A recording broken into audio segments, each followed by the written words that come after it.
পৃথিবীর সবচেয়ে কম বয়সী সিরিয়াল কিলার, বয়স মাত্র ৮ বছর, বাড়ি ভারতবর্ষের বিহার। হ্যাঁ, ঠিকই শুনেছেন, ৮ বছর। যে বয়সে একটা বাচ্চা ঠিকমতো জীবন আর মৃত্যুর পার্থক্যই বোঝে না, সেই বয়সে সে শিখে ফেলেছিল কিভাবে জীবন কেড়ে নিতে হয়।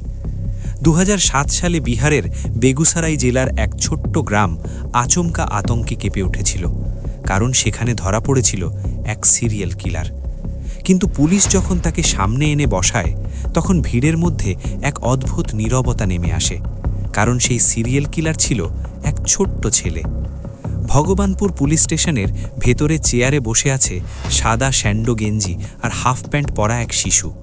চোখে কোনো ভয় নেই, কোনো অস্থিরতা নেই, বরং অদ্ভুত এক স্থিরতা। তদন্তকারী অফিসার সামনে বসে জিজ্ঞেস করলেন, তোমার নাম কি? ছেলেটি ধীর স্বরে বলল, অমরজিৎ সাদা। পরের প্রশ্ন, তুমি কি খুন করেছ? কয়েক সেকেন্ডের জন্য সে অফিসারের দিকে তাকিয়ে রইল, তারপর ঠোঁটের কোণে হালকা হাসি ফুটিয়ে বলল, আগে আমাকে বিস্কুট খাওয়ান, তারপর সব বলবো। এই নির্লিপ্ত উত্তরটাই প্রথমে অফিসারের শরীর ঠান্ডা করে দিয়েছিল। বিস্কুট আনা হলো। সে খেতে খেতে যেন পুরো পরিস্থিতি উপভোগ করছিল। তারপর শুরু হলো তার বর্ণনা, আর সেই বর্ণনা শুনে ঘরের ভেতরটা যেন ভারী হয়ে উঠছিল। অমরজিতের জন্ম ১৯৯৮ সালে বিহারের মুসাহারি গ্রামে।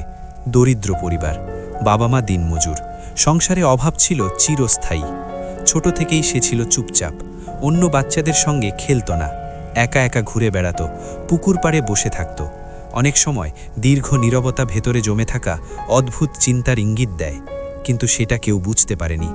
পরিবার ভাবত ছেলেটা শান্ত, অথচ সেই শান্ত মুখের আড়ালে জমছিল অন্য কিছু। ২০০৬ সালের এক বিকেল, বাড়িতে ছিল তার কাকিমার ৬ বছরের মেয়ে। মা ও কাকিমা বাইরে, বাড়িতে শুধু ২ শিশু আর অমরজিৎ।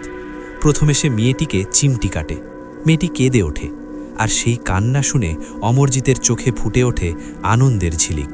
তারপর থাপ্পড়, ধাক্কা, আর তারপর গলা চেপে ধরা। শিশুটি ছটফট করছিল, শ্বাস নেওয়ার চেষ্টা করছিল, কিন্তু অমরজিতের হাতের চাপ ধীরে ধীরে শক্ত হচ্ছিল। কয়েক মুহূর্ত পর সব নিস্তব্ধ। তারপর সে মৃতদেহটাকে টেনে নিয়ে যায় বাড়ির পিছনে, মাটি খুঁড়ে চাপা দেয়। ভাবুন তো, ৮ বছরের একটি শিশু মৃতদেহ লুকোচ্ছে। এই দৃশ্য কি স্বাভাবিক? কিন্তু এখানেই শেষ নয়। কিছুদিন পর নিজের ছোট বোনও একইভাবে মারা যায়। আবার গলা টিপে, আবার নীরবতা। আশ্চর্যের বিষয়, পরিবার চুপ থাকে, কেউ থানায় যায় না, কেউ প্রতিবাদ করে না, যেন কিছুই ঘটেনি। এই নীরবতাই কি অমরজিৎকে আরও সাহসী করে তুলেছিল? যখন অপরাধের কোনো শাস্তি হয় না, তখন অপরাধী নিজেকে অপ্রতিরোধ্য ভাবতে শুরু করে। ২০০৭ সালে আসে তৃতীয় ঘটনা। স্কুলের বারান্দায় ঘুমিয়েছিল ৬ মাসের শিশু খুশবু। তার মা সামান্য সময়ের জন্য বাইরে গিয়েছিলেন। সেই সুযোগটাই নেয় অমরজিৎ। শিশুটিকে তুলে নিয়ে যায় স্কুলের পেছনের ঝোপে, গলা চেপে ধরে। কিন্তু শিশুটি তখনও নড়ছিল। তখন সে একটি ইঁট তুলে আঘাত করে। পরে পুলিশকে সে নিজেই বলে, ও কাঁদছিল না, তাই মারলাম। এই বাক্যটাই তদন্তকারীদের সবচেয়ে বেশি কাঁপিয়ে দিয়েছিল, কারণ সেখানে কোনো রাগ ছিল না, কোনো আতঙ্ক ছিল না, ছিল শুধু ঠান্ডা সিদ্ধান্ত। পুলিশ যখন তাকে জেরা করছিল, সে হাসছিল, যেন সে বুঝতেই পারছে না তার কাজের গভীরতা। এখানেই শুরু হয় বড় প্রশ্ন, একটি ৮ বছরের শিশু কি সত্যিই এতটা হিসেবি হতে পারে? সে কি একা ছিল? ৩ জন ভিকটিমই কেন মেয়ে? এটি কি কেবল মানসিক বিকৃতি, নাকি সমাজের গভীরে থাকা কন্যা সন্তান বিরোধী মানসিকতার ছায়া?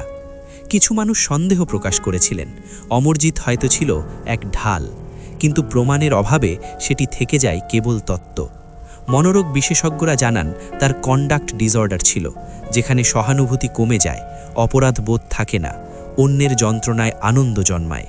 কিন্তু প্রশ্ন হলো, এই মানসিক অবস্থার পেছনে কি শুধু জেনেটিক কারণ, নাকি দারিদ্র্য, অবহেলা, পারিবারিক নীরবতা সব মিলিয়ে তৈরি হয়েছিল এই অন্ধকার? আইনের চোখে সে ছিল নাবালক, তাই তাকে জেলে পাঠানো হয়নি, পাঠানো হয় জুভেনাইল হোমে।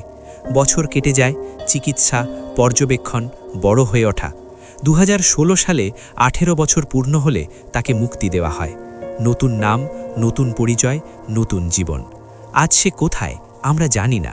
হয়তো আপনার পাশেই হেঁটে যাচ্ছে, হয়তো কোনো শহরে কাজ করছে, হয়তো ভিড়ের ট্রেনে আপনার কাঁধ ছুঁয়ে দাঁড়িয়ে আছে, আপনি জানেন না সে কে।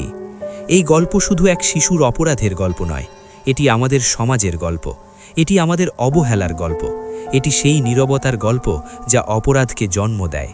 পৃথিবীর সবচেয়ে কম বয়সী সিরিয়াল কিলারের এই ঘটনা আমাদের মনে করিয়ে দেয়, অন্ধকার সবসময় ভয়ঙ্কর চেহারা নিয়ে আসে না, কখনো কখনো তা আসে নিষ্পাপ মুখের আড়ালে। আপনার কি মনে হয়, সে কি জন্মগত অপরাধী নাকি সমাজের ব্যর্থতার ফল? কমেন্টে আপনার মতামত জানান, কারণ এই গল্পের শেষ এখনও সম্পূর্ণ হয়নি। হয়তো সে আজও আমাদের মাঝেই আছে। ভিডিওটি গুরুত্বপূর্ণ মনে হলে শেয়ার করুন, যাতে আরও মানুষ বুঝতে পারে নীরবতা কখনো কখনো সবচেয়ে বড় অপরাধের জন্ম দেয়।